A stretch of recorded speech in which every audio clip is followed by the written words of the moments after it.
કેમ છો વિદ્યાર્થી મિત્રો? હું કિંજલ પટેલ ફ્રોમ અશ્વમેઘ વિદ્યાલય. વિદ્યાર્થી મિત્રો, આજે આપણે ધોરણ 4 ગુજરાતી વિષયની અંદર ટર્મ એક્ઝામ 2 માટેનું રિવિઝન કરીશું. તમે બધાએ બ્લુપ્રિન્ટ લખી જ હશે, તો બ્લુપ્રિન્ટના આધારે આપણે અહીં રિવિઝન કરીશું. બ્લુપ્રિન્ટ મુજબ આપણે સૌથી પહેલા આવે છે સેક્શન એ. સેક્શન એની અંદર પહેલો પ્રશ્ન છે, નીચે આપેલા વિકલ્પોમાંથી સાચો વિકલ્પ પસંદ કરી લખો. અહીં આપણે વિકલ્પો કરવાના છે. વિકલ્પો આપણે 11 થી 20માં ચેપ્ટરની અંદર કરીશું. તો અહીં આપણે વિકલ્પો જોઈશું. પહેલું છે, માજીને શું ખાવું હતું? તો જવાબ આવશે પાઉંભાજી. બીજું છે, આજે તારું કામ નથી એવું માજીને કોણે કહ્યું? તો જવાબ આવશે દૂધીને. કામ નથી એવું માજીએ કોને કહ્યું? તો જવાબ આવશે દૂધીને. ત્રીજું છે, ટામેટા કેવા હતા? તો જવાબ આવશે લાલ લાલ. ચોથું છે, માજીએ કોને બહુ બૂમો પાડી? તો જવાબ આવશે ડુંગળી અને બટાકાની. ત્યારબાદ અહીં 13મા ચેપ્ટરની અંદર જે વિકલ્પો આપ્યા છે તે આપણે જોઈશું. આપણા રાષ્ટ્રધ્વજમાં કેટલા રંગો છે? તો જવાબ શું આવશે? 3. બીજું છે, અશોક ચક્રમાં કેટલા આરા હોય છે? તો જવાબ આવશે 24. ત્રીજું છે, રાષ્ટ્રધ્વજમાં સૌથી ઉપર કયો રંગ છે? તો જવાબ આવશે કેસરી. ચોથું છે, આપણું રાષ્ટ્રીય ગીત કયું છે? તો જવાબ આવશે જન ગણ મન. ત્યારબાદ આગળ છે, 26મી જાન્યુઆરીને કયા દિન તરીકે ઉજવવામાં આવે છે? તો જવાબ આવશે પ્રજાસત્તાક દિન. 14મા ચેપ્ટરની અંદર જે વિકલ્પો આપ્યા છે તે હવે જોઈશું. હરણ કેવી ફાળ ભરે છે? તો જવાબ આવશે લાંબી. બીજું છે, ઉંદરભાઈના મામા કોને કહેવામાં આવે છે? તો જવાબ આવશે સસલુને. ત્રીજું છે, સસલું કેવું છે? તો જવાબ આવશે બીકણ. ત્યારબાદ અહીં 16મા ચેપ્ટરના જે વિકલ્પો છે તે આપણે જોઈશું. પહેલું છે, સૂરજ કઈ દિશામાં ઉગે છે? તો જવાબ આવશે પૂર્વ. બીજું છે, સૂરજ કઈ દિશામાં આથમે છે? તો જવાબ આવશે પશ્ચિમ. ત્રીજું છે, સૂરજના ઉગવા અને આથમવાને આધારે શું જાણી શકાય છે? તો જવાબ આવશે દિશા. ચોથું છે, બપોરના સમયે સૂરજ ક્યાં દેખાય છે? તો જવાબ આવશે માથા ઉપર. ત્યારબાદ 5મું છે, સૂરજ ક્યારે આથમે છે? તો જવાબ આવશે સાંજે.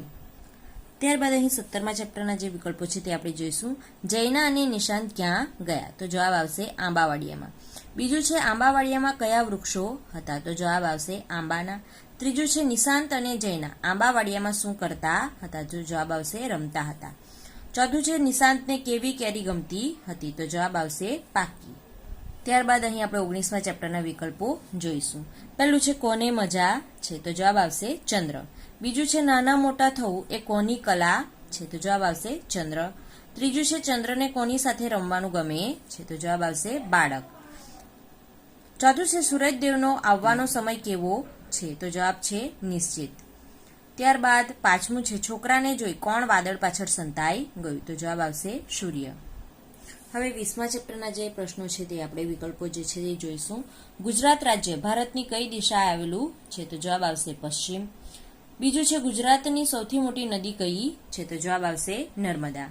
ત્રીજું છે, ગુજરાતનું સૌથી મોટું બંદર કયું છે? તો જવાબ આવશે કંડલા. ચોથું છે, ગાંધીનગર કઈ નદીના કિનારે આવેલું છે? તો જવાબ આવશે સાબરમતી. ત્યારબાદ 5મું છે, ગુજરાતનું પાટનગર કયું છે? તો જવાબ આવશે ગાંધીનગર. બરાબર છે. તો આમ અહીં આપણે 11 થી 20 ચેપ્ટરના વિકલ્પો કર્યા. હવે આપણે આગળનો પ્રશ્ન કરીશું. આગળનો પ્રશ્ન છે, નીચે આપેલી ખાલી જગ્યા પૂરો. અહીં ખાલી જગ્યા પૂરવાની છે, તો તે આપણે કરીશું. તો અહીં ચેપ્ટર નંબર 11ની અંદર જે આપણે ખાલી જગ્યાઓ લખી છે નોટબુકની અંદર તે આપણે કરીશું. પહેલા આપણે નોટબુકની અંદર જોઈશું, ત્યારબાદ પાઠ્યપુસ્તકમાં આપેલી છે એ પણ આપણે કરીશું. પહેલું છે, બજારમાં એક ખાલી જગ્યાની દુકાન હતી. તો જવાબ આવશે રમકડાની. બીજું છે, ખાલી જગ્યા રમકડા ગોઠવતા હતા. તો જવાબ શું હશે? સસલાભાઈ. ત્રીજું છે, ઘોડો ખાલી જગ્યા મચાવી ભાગી ગયો હતો. તો જવાબ આવશે તોફાન. ચોથું છે, દુકાન ખાલી જગ્યા ગઈ હતી. તો જવાબ શું હશે? ફેંદાઈ. આગળ છે, ટોપલો ખાલી જગ્યાના ફળથી ભરેલો છે. તો જવાબ શું આવશે? કેરી. બીજું છે, ખાલી જગ્યા કેરીનો સ્વાદ મીઠો હોય છે. તો જવાબમાં શું હશે? પાકી. પાકી કેરીનો સ્વાદ મીઠો હોય છે. ત્યારબાદ ત્રીજું છે, વડની ડાળીએ ખાલી જગ્યા ફળ હોય છે. તો વડની ડાળીએ શેના ફળ હોય છે? ટેટાના હોય છે. બરાબર છે. ચોથું છે, ખાલી જગ્યા ગામને પાદરે ઉભા છે. તો જવાબ આવશે વડદાદા. 5મું છે, વડદાદાને બધા ખાલી જગ્યા આપે છે. તો જવાબમાં શું આવશે? આદર. છઠ્ઠું છે ખાલી જગ્યાના દિવસો હતા, તો જવાબમાં શું આવશે? ઉનાળાના. સાતમું છે જૈનાને ખાલી જગ્યા કેરી ખાવી ખૂબ ગમે છે, તો જવાબમાં શું આવશે? કાચી. જૈનાને કાચી કેરી ગમે છે. આઠમું છે પાકી કેરીનો ખાલી જગ્યા ચૂસવાની મજા પડે. શું ચૂસવાની મજા પડે? રસ ચૂસવાની મજા પડે છે. આગળ છે ખાલી જગ્યાને શાળામાં રજા હતી, તો જવાબમાં શું આવશે? મુન્નાને.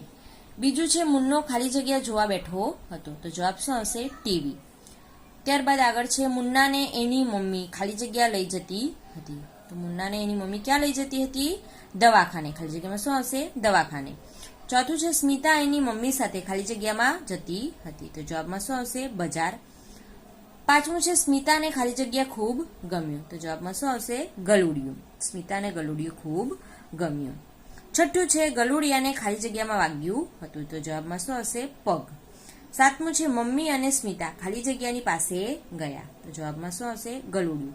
મમ્મી અને સ્મિતા ગલુડિયાની પાસે ગયા. આગળ છે 19મા ચેપ્ટરની અંદર જે ખાલી જગ્યા છે તે આપણે જોઈશું. નાના મોટા થવું એ ચંદ્રની ખાલી જગ્યા છે, તો જવાબમાં શું આવશે? કલા. બીજું છે વહેલા મોડા આવવું એ ખાલી જગ્યાનો સ્વભાવ છે, તો જવાબમાં શું આવશે? ચંદ્ર. ત્રીજું છે ચંદ્રને ખાલી જગ્યાની દોસ્તી ગમે છે, તો જવાબમાં શું આવશે? સૂરજદેવ. ચોથું છે સૂરજદેવનો આવવાનો સમય ખાલી જગ્યા છે, તો જવાબમાં શું આવશે? નિશ્ચિત. પાંચમું છે ખાલી જગ્યામાં છોકરા ભણતા હતા, તો જવાબમાં શું આવશે? શાળા. શાળામાં છોકરા ભણતા હતા. છઠ્ઠું છે સૂરજ ખાલી જગ્યા પાછળ સંતાઈ ગયો, તો જવાબમાં શું આવશે? વાદળ. સૂરજ વાદળ પાછળ સંતાઈ ગયો. સાતમું છે સાંજ થતા પશુ પંખીઓ પોતપોતાના ખાલી જગ્યા તરફ આવતા હતા. પશુ પંખીઓ ક્યાં આવતા હતા? તો રહેઠાણ તરફ. જવાબમાં શું આવશે? રહેઠાણ. તો આમ અહીં આપણે નોટબુકની અંદર જે ખાલી જગ્યા આપી હતી તે જોઈએ. હવે પાઠ્યપુસ્તકની અંદર જે આપી છે એ ખાલી જગ્યાઓ કરીશું. 12મા ચેપ્ટરની અંદર છે માજીને ખાલી જગ્યા ખાવા હતા, તો અહીં જવાબ શું આવશે? પાઉંભાજી. બીજું છે બટાકા ડુંગળી ખાલી જગ્યામાં હતા, તો ખાલી જગ્યામાં શું આવશે? જમીન. ત્રીજું છે ડુંગળી કહે મને ખાલી જગ્યાથી કાપશો તો હું તમારી આંખમાં પાણી લાવી દઈશ, તો અહીં જવાબ શું આવશે? ચપ્પુ. 13મા ચેપ્ટરની અંદર જે આપી છે તે જોઈશું. સૌએ ધ્વજને ખાલી જગ્યા આપી, તો અહીં જવાબ શું આવશે? સલામી. બીજું છે ખાલી જગ્યાનું ગાન થયું, તો જવાબમાં આવશે રાષ્ટ્રગીત. ત્રીજું છે નીલુએ ખાલી જગ્યામાં ભાગ લીધો હતો, તો જવાબ શું આવશે? નાટક. ચોથું છે છોકરાને ખાલી જગ્યા અપાયા, તો ખાલી જગ્યામાં શું આવશે? ઇનામ. છોકરાને ઇનામ અપાયા. આગળ છે સસલાભાઈ ખાલી જગ્યા કાતરી ખાય છે, તો જવાબ શું આવશે? પાન. બીજું છે હરણની આંખો ખાલી જગ્યા છે, તો જવાબમાં શું આવશે? ચમકીલી. ત્રીજું છે હરણ ખાલી જગ્યા ફાળ ભરે છે, તો જવાબમાં શું આવશે? લાંબી. હરણ લાંબી ફાળ ભરે છે. ચોથું છે સસલાભાઈ ઉંદરભાઈના ખાલી જગ્યા કહેવાય છે, તો જવાબમાં શું આવશે? મામા. સસલાભાઈ ઉંદરભાઈના મામા કહેવાય છે. અહીં 16મા ચેપ્ટરની અંદર જે ખાલી જગ્યા આપી છે એ જોઈશું. સૂરજ ખાલી જગ્યા દિશામાં ઉગે છે, તો જવાબ શું આવશે? પૂર્વ. બીજું છે સૂરજ ખાલી જગ્યા દિશામાં આથમે છે, તો જવાબ શું આવશે? પશ્ચિમ. ત્રીજું છે ઉગતા સૂરજ તરફ મોં રાખીને ઉભા રહીએ તો ડાબા તરફ ખાલી જગ્યા દિશા અને જમણા હાથ તરફ ખાલી જગ્યા દિશા હોય છે, તો જવાબ શું આવશે? ઉત્તર અને દક્ષિણ. સૂરજ ઉગે તે તરફ આપણે મોં રાખીને ઉભા રહીએ તો આપણા ડાબા હાથ તરફ ઉત્તર દિશા આવે છે અને જમણા હાથ તરફ દક્ષિણ દિશા આવે છે. ચોથું છે આથમતા સૂર્ય તરફ મોં રાખીને ઉભા રહીએ તો જમણા હાથ તરફ ખાલી જગ્યા દિશા અને ડાબા હાથ તરફ ખાલી જગ્યા દિશા હોય છે. તો આપણા જમણા હાથ તરફ ઉત્તર દિશા હોય છે અને ડાબા હાથ તરફ કઈ દિશા હોય છે? દક્ષિણ દિશા હોય છે. પાંચમું છે પૂર્વ દિશાની સામી બાજુ ખાલી જગ્યા દિશા છે, તો જવાબ શું આવશે? પશ્ચિમ. છઠ્ઠું છે પશ્ચિમ દિશાની સામી બાજુ ખાલી જગ્યા દિશા છે, તો જવાબ શું આવશે? પૂર્વ. સાતમું છે દિશાઓ ખાલી જગ્યા છે, તો જવાબ શું આવશે? 4. આઠમું છે ઉગમની દિશા એટલે પૂર્વ દિશા, બરાબર છે. અને 9મું છે આથમની દિશા એટલે પશ્ચિમ દિશા, બરાબર છે. તો આ રીતે કરવાનું છે. તો આ રીતે તમારે ખાલી જગ્યાની તૈયારી કરવાની છે. અહીં આપણું આ સેક્શન એ જે છે એ પૂર્ણ થાય છે. હવે આપણે આગળનો સેક્શન બી કરીશું. સેક્શન બી ની અંદર પહેલો પ્રશ્ન છે નીચે આપેલા વિધાનો ખરા છે કે ખોટા તે લખો. એ ખરા ખોટા વિધાનો આપણે કરવાના છે. તો અહીં આપણે પાઠ્યપુસ્તકની અંદર ખરા ખોટા વિધાનો જોઈશું. પહેલું છે નદીને પેલે પાર મેળો ભરાયો છે, તો આ વિધાન ખરું આવશે. બીજું છે હાથી સસલા પર બેસી ગયો, તો આ વિધાન ખોટું આવશે. ત્રીજું છે મેળામાં બધાએ ખરીદી કરી, તો આ વિધાન ખરું આવશે. ચોથું છે કોઈએ મેળામાંથી ઢોલ લીધો, તો આ વિધાન ખોટું આવશે. પાંચમું છે નદી ઓળંગી સૌ સર્કસ જોવા ગયા, તો આ વિધાન ખોટું આવશે. ત્યારબાદ આગળ છે ગુજરાત ભારતની પૂર્વે આવેલું છે, તો આ વિધાન ખોટું આવશે. બીજું છે ગુજરાતનો દરિયા કિનારો વિશાળ છે, તો આ વિધાન ખરું આવશે. ત્રીજું છે તિરુપતિ ગુજરાતનું પ્રસિદ્ધ યાત્રાધામ છે, તો આ વિધાન ખોટું આવશે.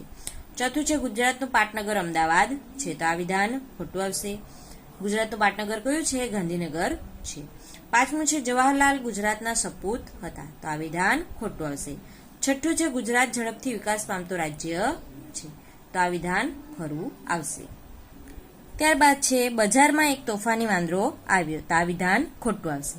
બીજું છે તોફાની ઘોડાએ બજારમાં દોડાદોડ કરી મૂકી, તો આ વિધાન ખરું આવશે. ત્રીજું છે સસલાએ રાજુને મદદ કરી, તો આ વિધાન ખોટું આવશે. આગળ છે કેટલાક રમકડા તૂટી ગયા હતા, તો આ વિધાન ખરું આવશે. પાંચમું છે વિરલની દુકાનમાં રમકડા ગોઠવાઈ ગયા, તો આ વિધાન ખોટું આવશે. વિરલની નહીં પરંતુ સસલાભાઈની દુકાનમાં રમકડા ગોઠવાઈ ગયા હતા. ત્યારબાદ આગળ છે માજીને દાબેલી ખાવી હતી, તો આ વિધાન ખોટું આવશે. બીજું છે લીલા મરચા તીખા લાગે, તો આ વિધાન ખરું આવશે. ત્રીજું છે આદુ અને વટાણા વગર પાઉંભાજી ન બને, તો આ વિધાન ખરું આવશે. ચોથું છે બટાકાને કાપીએ ત્યારે આંખમાંથી પાણી આવે, તો આ વિધાન ખોટું આવશે. આગળ છે જાન્યુઆરી મહિનાની 16મી તારીખ હતી, તો આ વિધાન ખોટું આવશે. બીજું છે શાળામાં પરીક્ષાની તૈયારીઓ ચાલતી હતી, તો આ વિધાન ખોટું આવશે. ત્રીજું છે બધાના ચહેરા પર ખૂબ જ આનંદ હતો, તો આ વિધાન ખરું આવશે. ચોથું છે શિશિર વહેલો ઉઠી નિશાળે આવ્યો હતો, તો આ વિધાન ખરું આવશે. પાંચમું છે અનવર યતીન અને માયા તોરણ બાંધતા હતા, તો આ વિધાન ખરું આવશે. છઠ્ઠું છે શિશિર અને અનવર સફાઈ કરતા હતા, તો આ વિધાન ખોટું આવશે. તો આમ અહીં આપણે આ ખરા ખોટા વિધાનો કર્યા. હવે આપણે આગળનો પ્રશ્ન જોઈશું. આગળનો પ્રશ્ન છે નીચે આપેલા શબ્દોનો વાક્યમાં પ્રયોગ કરી લખો. તો એમાં પહેલો શબ્દ છે ઝાડ, તો એના ઉપરથી વાક્ય બનશે મારી શાળામાં લીમડાના ઝાડ છે. બીજું છે પાન, તો એના ઉપરથી વાક્ય બનશે લીમડાના પાન કડવા હોય છે. ત્રીજું છે ફળ, તો વડના ફળ લાલ રંગના હોય છે. ફૂલ, તો એના ઉપરથી વાક્ય બનશે મહેશ બજારમાંથી ફૂલ લઈ આવ્યો. ડાળી, તો એના ઉપરથી વાક્ય બનશે ડાળી ઉપર પંખી બેઠું છે. થડ, તો થડના ઉપરથી વાક્ય બનશે વડના ઝાડનું થડ ખૂબ જ મોટું હોય છે. મૂળ, તો એના ઉપરથી વાક્ય બનશે ઝાડના મૂળ જમીનમાં ફેલાયેલા હોય છે. ત્યારબાદ છે ઉગમણી. ઉગમણી શબ્દ ઉપરથી વાક્ય બનશે સૂરજ ઉગમણી દિશામાં ઉગે છે. આથમણી, તો વાક્ય બનશે સૂરજ આથમે તે દિશા આથમણી દિશા છે. આગળ છે સૂરજ. સૂરજ ઉપરથી વાક્ય બનશે સૂરજ સવારે ઉગે છે. આગળ છે પશ્ચિમ, તો એના ઉપરથી વાક્ય બનશે આથમણી દિશા એટલે પશ્ચિમ દિશા. ત્યારબાદ આગળનો શબ્દ છે બંદર, તો બંદર ઉપરથી વાક્ય બનશે ગુજરાતનું મોટું બંદર કંડલા છે. ત્યારબાદ શબ્દ છે નર્મદા, તો વાક્ય બનશે નર્મદા ગુજરાતની જીવાદોરી છે. શબ્દ છે વિશાળ, તો વાક્ય બનશે ગુજરાતનો દરિયા કિનારો વિશાળ છે. જન્મભૂમિ, તો વાક્ય બનશે ગુજરાત અનેક મહાપુરુષોની જન્મભૂમિ છે. શપૂત, તો વાક્ય બનશે શહીદ ભગતસિંહ ભારતના વીર શપૂત હતા. વિકાસ, તો વાક્ય બનશે ગુજરાત વિકાસ પામતું રાજ્ય છે. બરાબર છે. તો આમ શબ્દો ઉપરથી વાક્યો તમારે બનાવવાના રહેશે. અહીં આપણો આ પ્રશ્ન પૂર્ણ થાય છે. હવે આગળનો પ્રશ્ન જોઈશું. આગળનો પ્રશ્ન છે જુદા વાક્યોને જોડો તથા જોડેલા વાક્યોને જુદા કરો. બે વાક્ય આપ્યા હોય તો એને જોડવાના છે, અને જો એક વાક્ય હોય તો એ વાક્યોને બે વાક્યોની અંદર છૂટા પાડવાનું છે. તો આ પ્રશ્ન આપણે 14મા ચેપ્ટરની અંદર પેજ નંબર 104 ઉપર છે પ્રશ્ન આપ્યો છે 10મો, એ આપણે જોઈશું. ધ્રુવી દોરડું કૂદે છે, શ્રેયા દોરડું કૂદે છે. તો વાક્ય કેવી રીતે બનશે? ધ્રુવી અને શ્રેયા દોરડા કૂદે છે. આ રીતે વાક્ય બનાવવાનું છે, જોડવાનું છે. બરાબર છે. ધ્રુવી અને શ્રેયા, દોરડું ની જગ્યાએ બે છે એટલે દોરડા થશે, અને કૂદે છે એ તો સેમ રહેશે. બરાબર છે. ત્યારબાદ આગળ છે મહિમ ચિત્ર દોરે છે, અર્ણવ ચિત્ર દોરે છે. તો વાક્ય બનશે મહિમ અને અર્ણવ ચિત્રો દોરે છે. આગળ છે દેવ પ્રવાસી જાય છે, યશ પ્રવાસી જાય છે. અહીં આપણે જોયું કે બે આપણને વાક્યો આપ્યા છે, તો તેને આપણે એક કરવાનું છે. બરાબર છે. વાક્ય બનશે દેવ અને યશ પ્રવાસી જાય છે. હવે આપણને એક વાક્ય આપ્યું છે, એના આપણે બે વાક્યો બનાવવાના છે. મોહિત અને કુશ વાંસળી વગાડે છે. તો વાક્ય બનશે મોહિત વાંસળી વગાડે છે, કુશ વાંસળી વગાડે છે. બીજું વાક્ય છે રીતુ અને મીનુ નૃત્ય કરે છે. તો અહીં આપણે છૂટા પડવાના છે બે વાક્યો. તો વાક્યો બનાવીશું રીતુ નૃત્ય કરે છે, મીનુ નૃત્ય કરે છે. ત્યારબાદ છે શૈલી અને યશવી કવિતા ગાય છે. તો અહીં આપણે બે વાક્યો બનાવીશું શૈલી કવિતા ગાય છે. બીજું વાક્ય બનશે યશવી કવિતા ગાય છે. બરાબર છે. તો આ રીતે આ પ્રશ્ન તૈયાર કરવાનો છે. અહીં આપણો આ સેક્શન બી જે છે એ પૂર્ણ થાય છે. રિવિઝન વિડીયો જોઈને તમારે બરાબર પરીક્ષાની તૈયારી કરવાની રહેશે. નેક્સ્ટ વિડીયોની અંદર આપણે આગળના સેક્શન કરીશું. Thank you.